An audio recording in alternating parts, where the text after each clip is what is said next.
Symbole d'espoir et de vertu, Superman est l'incarnation ultime du super-héros. Provenant d'un autre monde, il fait figure de dieu parmi les humains. Le Homelander est quant à lui un être vicieux, instable et corrompu. Il est le fruit d'expérimentations de laboratoire, une création humaine comportant toutes les tares de ses créateurs. Pour cette vidéo, on va partir du principe que c'est Superman qui arrive dans le monde corrompu de The Boys.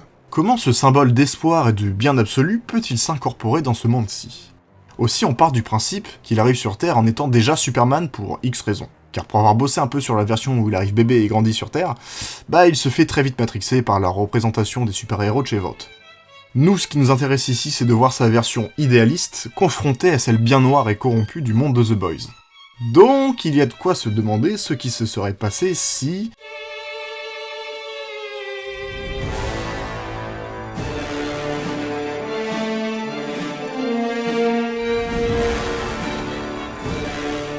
L'arrivée de Superman dans l'univers sombre et corrompu de The Boys agit comme un pavé jeté en plein milieu d'une mare, créant des ondes et de perturbations à travers la société. Les réactions varient, certains le voyant comme une figure d'espoir, une lueur au milieu de l'obscurité. D'autres cependant expriment une méfiance profonde envers cet être surpuissant.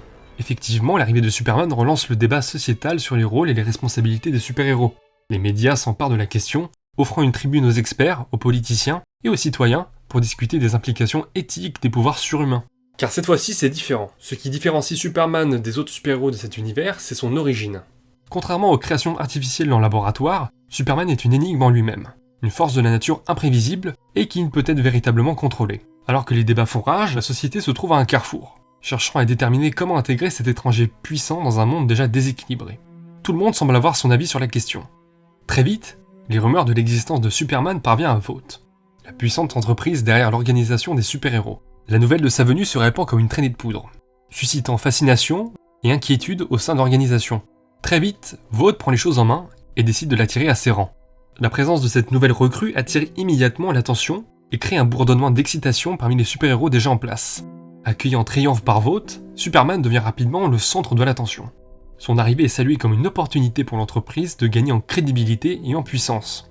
L'offre de prendre la place de chef des Seven, le groupe vedette des super-héros, lui est même fait sans détour. Une proposition qui ne manque pas de soulever des passions au sein même de l'organisation. Car vous vous en doutez, elle ne fait pas que des heureux. Parmi ceux que cela contrarie, le Homelander, le puissant leader des Seven. La perspective de partager les projecteurs avec un être aussi puissant et vertueux que Superman l'inquiète profondément, même si pour le moment il feint son plus beau sourire.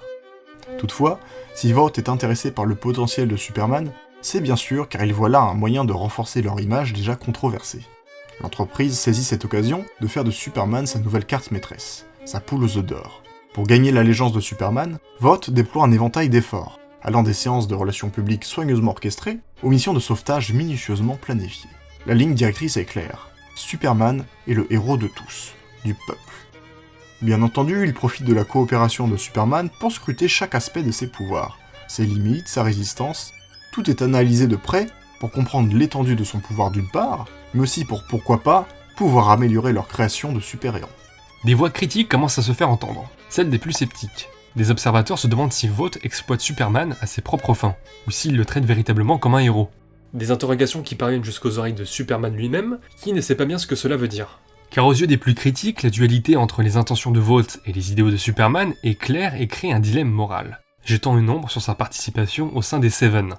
Entre les sauvetages héroïques et les jeux de manipulation, l'équilibre fragile entre la vertu de Superman et les sombres réalités de Vought est rudement mis en cause. Alors que Superman occupe le devant de la scène, les choses ne vont pas aussi bien pour le Homelander, le précédent leader des Seven. Les échecs répétés d'Homelander et sa réputation entachée commencent à prendre leur tribut sur sa popularité. Le public commence à se questionner sur sa capacité à protéger et à servir le bien commun. Vought, autrefois confiant dans ses super-héros vedettes, se retrouve confronté à une réalité inquiétante. L'Homelander n'est plus garanti de succès. La popularité en chute libre d'Homelander crée une tension nouvelle au sein de Vought. L'entreprise est désormais divisée entre le désir de maintenir la réputation du passé et la nécessité d'embrasser le changement pour préserver leur position. Les dirigeants de Vought se retrouvent confrontés à un dilemme, continuer à soutenir un super-héros en déclin ou investir dans la nouvelle star montante, Superman. Dans une tentative désespérée de rétablir la popularité du Homelander, Vought décide d'adopter une nouvelle stratégie audacieuse. L'associer à Superman dans une mission conjointe à haut risque. Vought espère capitaliser sur la notoriété et la puissance de Superman pour redorer le blason d'Homelander et regagner la confiance du public. Cette mission n'est pas une simple mission de sauvetage, mais un acte militaire complexe avec un objectif précis, démanteler une cellule terroriste. Cependant, cette mission conjointe met rapidement en lumière les divergences profondes entre Superman et le Homelander, révélant des côtés de ce dernier qui choquent le puissant Kryptonien.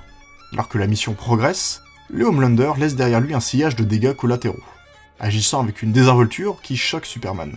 Lui, qui a toujours agi avec une préoccupation constante pour la vie humaine, se retrouve de plus en plus déconcerté par l'attitude insouciante du Homelander envers les vies innocentes. Alors que la mission atteint son point culminant, un conflit éclate entre les deux super-héros. Leur différence d'approche et de priorité crée une fracture insurmontable entre les deux. Le Homelander, bien qu'ayant accompli l'objectif de la mission, ne montre que peu de regrets pour les pertes humaines et les dégâts causés. Cette attitude inquiète Superman, remettant en question son propre rôle aux côtés d'un individu aussi indifférent aux conséquences de ses propres actions. La mission, au lieu de réconcilier les deux héros, les éloigne davantage. Superman réalise que les valeurs et la moralité de Homelander sont diamétralement opposées aux siennes, et crée un véritable fossé entre eux. Il se retrouve donc face à un dilemme moral. Il doit décider s'il peut continuer à travailler aux côtés d'un individu dont les actes et les valeurs le dégoûtent profondément. She-Hulk peut se rendre compte des tourments du Kryptonien. En revanche, cela n'est pas passé inaperçu aux yeux de Starlight, qui partage beaucoup de valeurs avec lui. Tandis que la relation entre Superman et Homelander se détériore, les membres des Boys, un groupe luttant contre les super-héros corrompus, observent avec intérêt l'arrivée de l'homme d'acier dans leur univers sombre. Starlight, qui côtoie les deux super-héros, partage avec les Boys une perspective différente sur Superman. Elle souligne que contrairement à beaucoup d'autres super-héros, il semble être taillé d'un tout autre bois. Sa puissance transcende les limites de l'humain et semble presque divine. Mais surtout, il semble être animé des plus pures intentions. Cependant, malgré les observations positives de Starlight, la méfiance règne au sein des Boys. La perspective d'avoir Superman comme allié est accueillie avec une grande dose de scepticisme. Les Boys sont un groupe forgé par la méfiance envers les super-héros et la société qui les alimente. Leur expérience les a poussés à douter de toute personne ayant des pouvoirs surhumains, même si cette personne est Superman. Billy Butcher, en particulier, demeure inflexible dans sa méfiance envers Superman. Pour lui, peu importe la réputation de super-héros, il n'est rien de plus qu'un super doté de pouvoirs extraordinaires, susceptible de devenir tout aussi corrompu que les autres. Une épée de Damoclès sur la Terre entière. La présence de Superman crée des fissures au sein des Boys, les divisant sur la question de savoir si le Kryptonien pourrait réellement devenir un allié dans leur lutte, ou s'il est simplement un nouvel ajout à la liste des individus puissants à surveiller. Malgré tout, il est décidé que Starlight doit creuser la piste Superman et s'assurer des bonnes intentions du Kryptonien. Profitant de sa relation amicale avec Superman, Starlight voit en lui une occasion de révéler la vérité cachée derrière le rideau de Vought et de ses super-héros corrompus. En partageant des moments privilégiés avec Superman, Starlight lui ouvre les yeux sur la réalité sombre et manipulatrice de Vought. Elle expose les scandales, la récupération politique et les manigances orchestrées par l'entreprise pour contrôler et manipuler la population et surtout pour faire du profit. Une notion qui jusque-là était inconnue à Superman. Ce dernier, déjà perturbé par ce qu'il a observé à travers son association avec Homelander et les Seven, est profondément troublé par les révélations de Starlight. Les preuves accablantes de la corruption de Vought remettent en question sa vision idéalisée du monde des super-héros. Les conversations entre Starlight et Superman deviennent des moments d'introspection pour ce dernier. Il commence à remettre en question sa propre implication chez Vought, et les conséquences de son association avec une entreprise aux motivations douteuses. Cependant, ces révélations n'arrivent pas sans conséquences.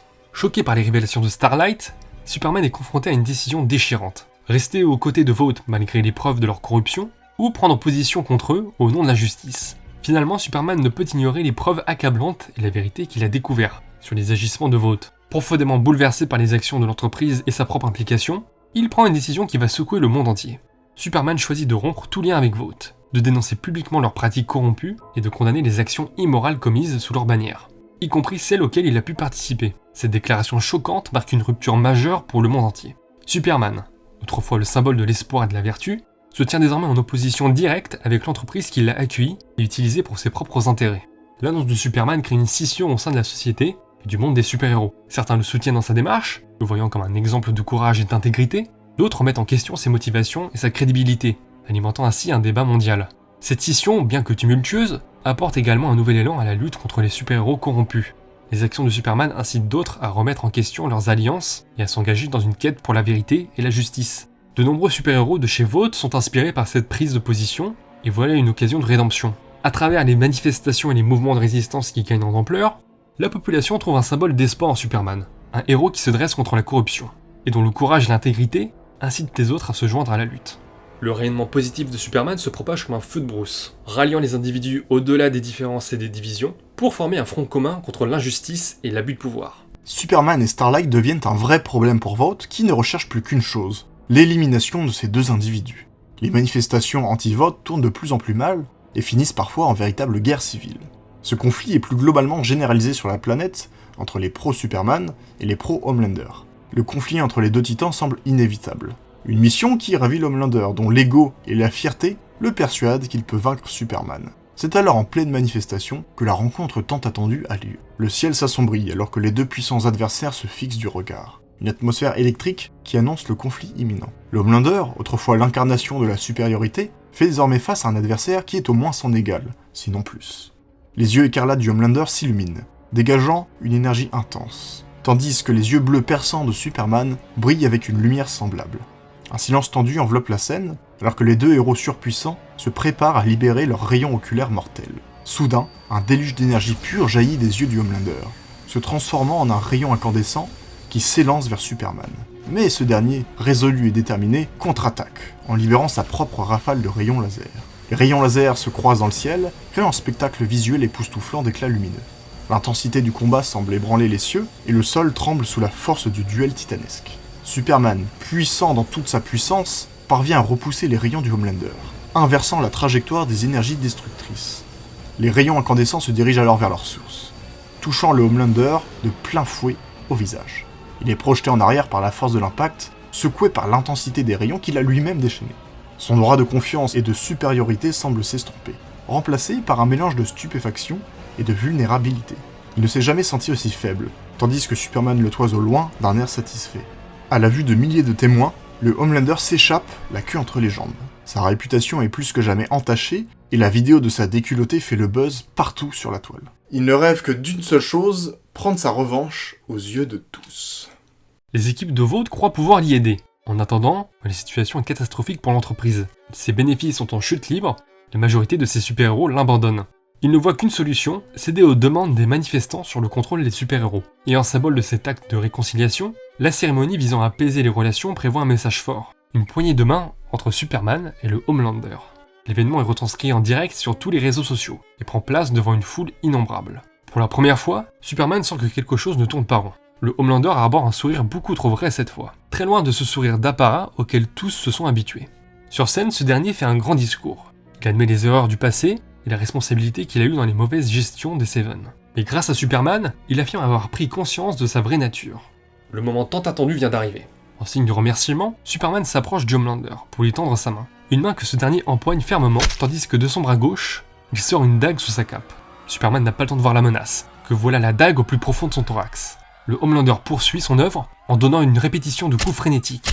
Les côtes, le cœur, le foie, tout y passe. La foule pousse des cris d'effroi, et le monde retient son souffle. Lorsque le Homelander jette le cadavre de Superman de la scène et arbore fièrement un couteau vert en l'air. Sa tribune prend désormais une toute autre tournure. Il affirme sa supériorité sur tout être humain, tandis que Black Noir et A-Train tuent les Sups ayant rejoint Superman. C'est un putsch, un véritable coup d'éclat rendu possible par les équipes de Vought et la perfidie du Homelander. De l'époque où Superman était chez Vought, les différents tests réalisés sur ce dernier avaient montré que son corps réagissait très mal au contact de métaux à la composition très spécifique. Les chercheurs de Vought avaient par la suite été capables de synthétiser et de produire cela en ce qu'ils ont alors appelé de la kryptonite. C'est désormais un règne de terreur qui s'ouvre. Plus rien ne retient le Homelander et Vought. C'est également un retour à la case départ pour les Boys. Butcher en était persuadé dès le début, il ne faut jamais se fier à un sup. C'est alors vers lui que, de nouveau, Starlight et le groupe des Boys se tournent.